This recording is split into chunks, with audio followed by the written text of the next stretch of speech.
If you're in the market for a brand new mirror dashcam, you may have noticed that most of them use the strap-style mounting mechanism.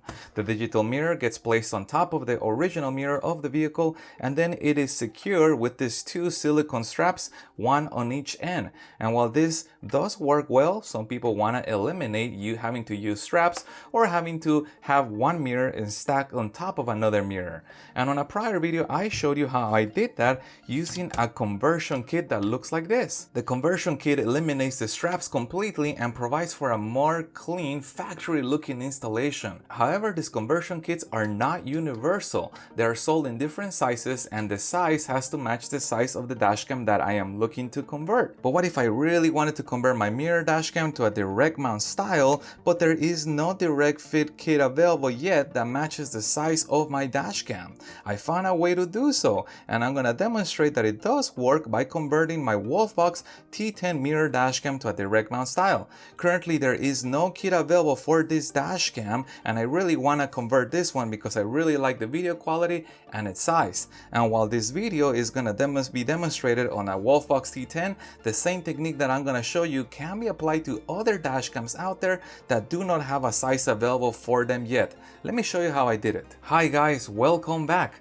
I am Alex the Car Guy, and I review cool car gadgets and other accessories for your vehicle such as dash cams. So if those are the kind of videos you like, make sure you subscribe by hitting the button down below to see more videos like this. Now before you watch this video, I highly recommend you watch my other video first where I show you how the conversion kit works. Otherwise you're gonna have a lot of questions if you watch this video before watching the original conversion kit video. I'll put a link in the description down below to that conversion video first. And also before I get started, I'd like to remind you that I have placed links in the description down below to my mirror dashcam, to the conversion kits, and any tools that you see me use on this video in case you need to acquire a set for yourself. And here's my Wolfbox T10 mirror dashcam, and as you can see, I have already removed the little rubber backings behind each one of these clips.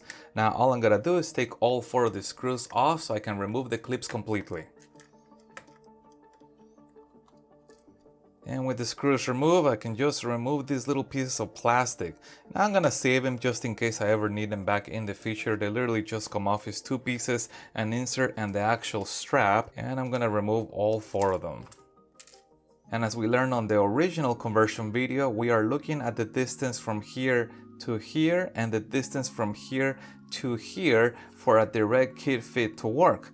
In my particular case, which is the Wolfbox dashcam, I found a kit that has the correct distance from here to here, which is this hole right here and this hole right here. And you can see that if I place the kit directly on top of the mirror dashcam, sure enough the hole lines up. However, this kit does not have the correct distance from here to here. It's actually a little bit longer, and the screws on the Wolfbox are a little bit more narrow. So I'm gonna put some screws on here and I'll show you what happens if I try to mount this kit to this dash cam.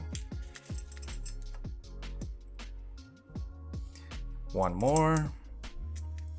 So far everything looks good, but when I go to place the other screws, because the screws do not line up with the hole, you can see on here that the screw is off. It's actually all the way over here when I want it to be here. Now here is the advantage of this kit that I found. This kit right here has a large surface area, which is made out of metal. And as you can see, here is the other kit that I use for my band top. This kit is very narrow and it's made out of plastic. So on this particular kit, to try to modify it, I don't have a lot of room. However, on this kit right here, because it's larger, I can actually drill another hole closer this way so it lines up correctly with the holes on my T10 mirror dashcam. And in case you're curious of how I'm gonna locate that hole to make sure that when I drill that, it lines up correctly with the hole in the Wolfbox mirror dashcam, there's actually a couple of different ways of doing it. I could do it with the ruler. If I know the distance from here to the screw hole, I can put the ruler and mark where that hole should be drilled.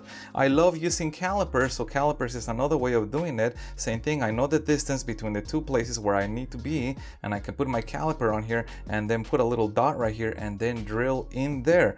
The other way of doing it, if I had no access to rulers or calipers, would be just to place something that lines up around right here and kind of eyeball, okay, that's about where the screw is at, then put a little dot right here and then drill through there. Now eyeballing it might not be the best way of doing it, but I've done it plenty of times before and it seemed to have worked. So let me remove this plate and let's do some drilling.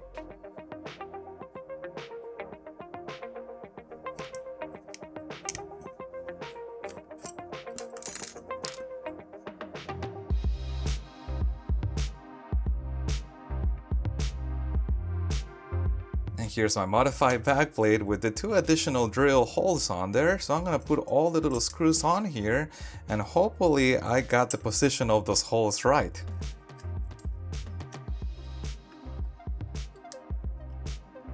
Alright, look at that on the first shot. It looks pretty good, I think. And gentlemen, we have converted the Wolfbox T10 mirror dashcam to a direct fit type from the strap style. And look how nice and sleek and modern that looks. And it was really adding only 2 additional holes in the right place. Now this kit, while it seems pretty obvious that now this allows me to just put my mirror dashcam, find the right holes and drills into it, there is some limits. If the dashcam that I'm trying to convert exceeds the size of this plate, it is not gonna work. Let me show you exactly how to tell if the mirror dashcam that I'm trying to convert will work with this semi-universal kit that I found. And take for example the Nexigo D94K mirror dashcam. The same plate that I use for the Wolfbox T10 already has the correct distance as far as here to here, but it has the incorrect distance from here to here. So all I have to do is repeat the same process as I did in the T10 and put a hole in the right place, and effectively I have converted the Nexigo D94K mirror dashcam to a direct mount style. So all I have to know is the dimensions of the dashcam that I'm trying to mount, and then I have to compare them to the dimensions of this plate to know exactly if it's gonna fit or not before ordering. Let me show you the dimensions. As you can see, the width of this plate is 155 millimeters. So as long as your dashcam is somewhere underneath that measurement in terms of this distance, it will work. Now don't go all the way to 155, go maybe somewhere around 53 or 154 because we wouldn't want to put a hole all the way to the edge of that kit. Now as far as this direction, this kit has a size of roughly about 69 millimeters from here. But if measuring is not your strength and you don't like math, not a problem. I'm gonna do all the hard work for you guys. I've been measuring every single dashcam that comes in for review, and I'm gonna put a link in the description to the dashcam direct fit kit that fits for the dashcam. And if there is not a kit, I'm gonna put on there this is the kit for it, because I have already confirmed that that dashcam will work with this kit with the modification that I showed earlier of drilling the additional holes. So hopefully that helps you guys. You also may have noticed that I did not reuse the original screws that came out of my mirror dashcam because I need longer screws that can go all the way through the plate and reach the dashcam itself. Now what's really cool about this conversion kit is that they already include longer screws, and I got lucky because this length works perfectly for the Wolfbox T10 mirror dashcam. However, there's a possibility that the dashcam that I'm trying to convert may need even longer screws or may need shorter screws, and if that is the case, there is a screw kit that can also be acquired. I'll put a link in the description down below to this kit that includes pretty much any potential screw that may be required for a dashcam conversion. The other thing you may have noticed is that while I remove the straps completely, in some cases I can leave part of it in. For example, this section right here, I can leave that in here, all 4 of them, and that could be sandwiched in here and won't be seen. This is the part really that I'm trying to delete, the strap section. So as you saw, I can now convert pretty much any mirror dashcam in the market to a direct mount style using this semi-universal mounting kit and the solution that I showed you earlier, as long as the mirror dashcam has screws in the back. And if you guys have any other questions regarding this kit or the installation process that you saw on this video, please put that in the comments down below. Remember, I place links to the screw kit, to the kit, and to anything else that you saw on the video in case you want to acquire a set for yourself. If you found any part of this video helpful, hit the thumbs up button to support the channel. Thank you guys for watching, and as always, I'll see you on the next one.